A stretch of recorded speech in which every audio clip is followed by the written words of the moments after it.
Halo semua, ketemu lagi sama Mimin ganteng yang tiada tara ini. Jadi seperti biasa saya mau membahas sebuah alur cerita pada film yang dimana menurut saya film ini sangat-sangat busuk sekali karena gak ada faedahnya gitu.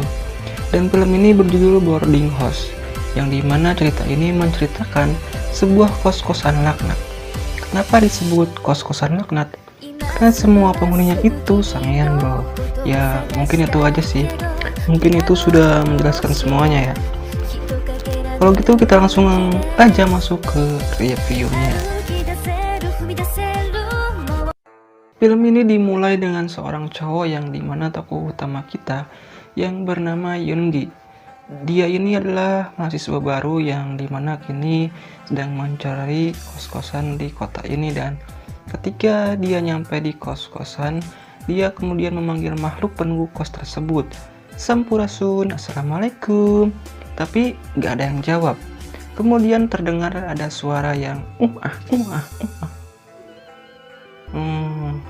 suara naon ya tanya. Si Yoongi ini penasaran dong. Akhirnya dia sesamunian melihat ke dalam rumah, dan ternyata itu tadi suara ibu kos yang bernama Shinram yang sedang bercocok tanam dengan salah satu anak kosnya yang bernama Hanmin. Yoongi kemudian mundur dan dengan memajang wajah polosnya, dia mencoba sekali lagi memanggil dengan lebih keras, dan muncullah ibu kos yang kini sudah menyelesaikan senam maju mundurnya.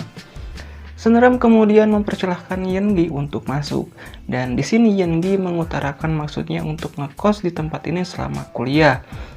Shinram pun menerima Yoongi, ya lumayan lah dapat target baru pikirnya.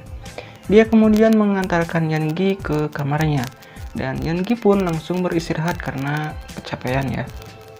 Muncullah Hanmin yang mengajaknya makan sambil kenalan ya, kan sesama penghuni kos ya. Dan tiba-tiba muncul cewek cakep, dan dia ini adalah anak ibu kos yang bernama Gyun-sok.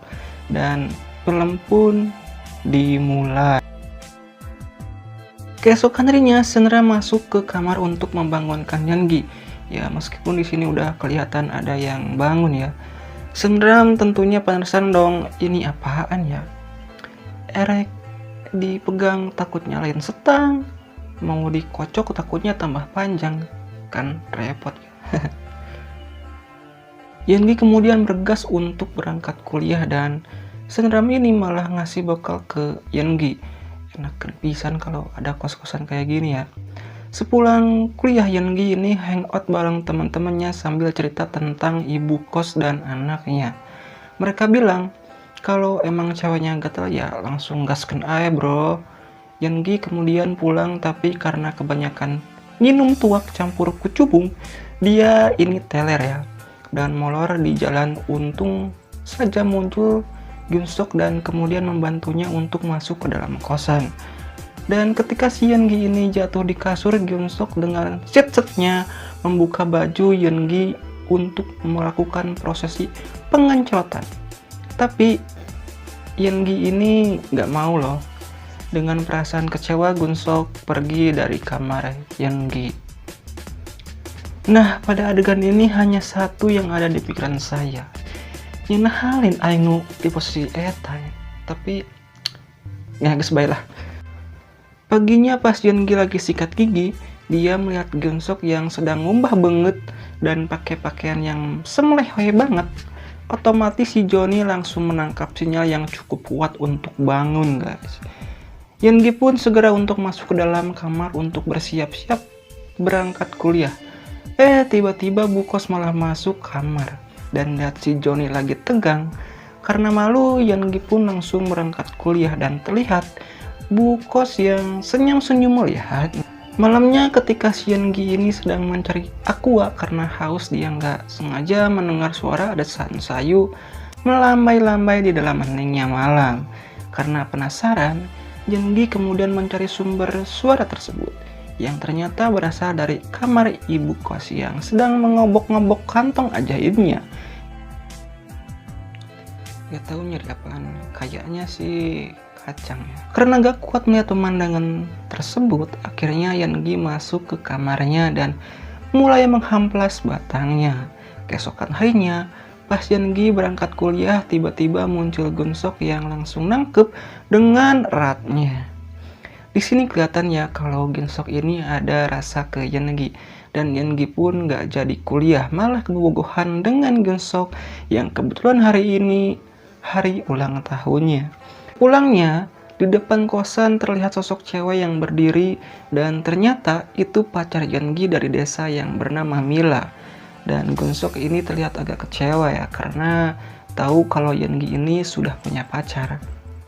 Yeongi pun ngajak masuk Mila dan memperkenalkannya ke ibu kos. Tapi Sunram ini gak terlalu seneng dengan keberadaan Mila di tempat ini. Dan ketika Yeongi mengajak Mila ke dalam kamar untuk melepas rindu, tiba-tiba Sunram masuk dan mengatakan agar Mila tidur dengannya saja. Karena gak baik kalau cewek sama cowok dalam satu kamar ya. Berbahaya bro.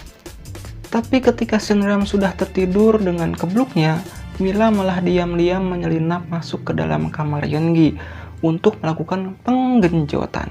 Hal itu diketahui oleh Gunsok yang membuatnya semakin merasa pesimis untuk mendapatkan hati Yeongi.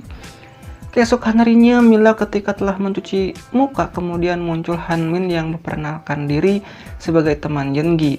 Dan di sini ia nyantai bener ya, mengajak Mila jalan-jalan. Padahal di hadapan Yeongi, dan si Yeongi ini malah ngejedok gue ya bro. Aduh. Akhirnya Hanmin dan Mila ini jalan-jalan ke kota, melihat orang-orang yang nggak pakai masker. Padahal lagi pandemi. Ketika mereka istirahat di tempat yang sepi, tangan Hanmin ini dengan ganasnya menyelinap mencari goa yang enak milik Mila. Namun Mila di sini marah dan bilang kalau dia bukan cewek murahan. Mila langsung menendang si Johnny milik Hanmin dan langsung pergi dari tempat tersebut. Mila akhirnya berpikir bahwa tempat ini tidak cocok dengannya dan Mila memutuskan segera pulang ke kampung halamannya. Yeongi yang mengetahui itu kemudian berusaha mengejar Mila, tapi sudah terlambat karena sudah naik kereta ya. Keesokan harinya ketika Yeongi sedang browsing video Mama Gempi, muncul ibu kos yang mengantar makanan ke kamarnya. Di sini Sandra mencoba menggodanya dengan menyuapinya, dan karena Yeongi ini terpengaruh video Shure yang katanya mirip artis tersebut, akhirnya Yeongi dan ibu kos pun bertarung. Namun akibat kejadian beberapa hari ini, mulai dari pacarnya dan lain-lain, Yeongi mulai berubah menjadi pribadi yang lebih kasar ya. Dia ini sering banget memaksakan kehendaknya baik kepada Sandra maupun Gunsok. Tapi kemudian dia sadar bahwa kos-kosan busuk ini telah merubah jalan ninjanya. Akhirnya Yeongi ini memutuskan untuk keluar dari kos-kosan tersebut dan kembali saja ke kampung halamannya untuk jadi petani. Sehingga dia bisa bercocok tanam dengan pacarnya setiap hari.